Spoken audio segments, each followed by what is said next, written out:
তরুণদের আত্মত্যাগের বিনিময়ে রাষ্ট্র গঠনে যে দ্বিতীয় সুযোগ এসেছে তা যেন কোনোভাবেই নষ্ট না হয়, সেটাই যেন সবার প্রত্যয় হয় বলে মন্তব্য করেছেন অন্তর্বর্তী সরকারের আইন উপদেষ্টা অধ্যাপক ডক্টর আসিফ নজরুল। 14 ডিসেম্বর সকালে মিরপুর শহীদ বুদ্ধিজীবী স্মৃতিসৌধে শ্রদ্ধা নিবেদন শেষে সাংবাদিকদের এসব কথা বলেন তিনি।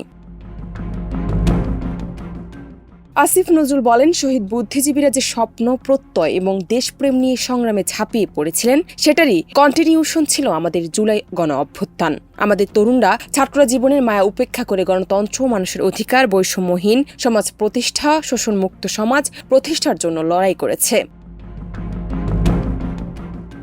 আইন উপদেষ্টা বলেন, 1971 সালে বহু মানুষের আত্মত্যাগের পর, বহু বুদ্ধিজীবীদের আত্মত্যাগের পর আমরা স্বপ্নের বাংলাদেশ গড়তে ব্যর্থ হয়েছিলাম। একদলীয় মানসিকতা এবং একটি দলের ব্যর্থতার কারণে তা নষ্ট হতে বসেছিল।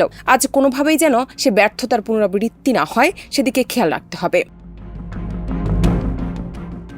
এর আগে সকাল 7টার দিকে প্রথমে রাষ্ট্রপতি মোহাম্মদ শাহাবুদ্দিন, পরে 7টা15 দিকে প্রধান উপদেষ্টা ডক্টর মোহাম্মদ ইউনুস জাতির শ্রেষ্ঠ মেধাবীদের প্রতি শ্রদ্ধা নিবেদন করেন।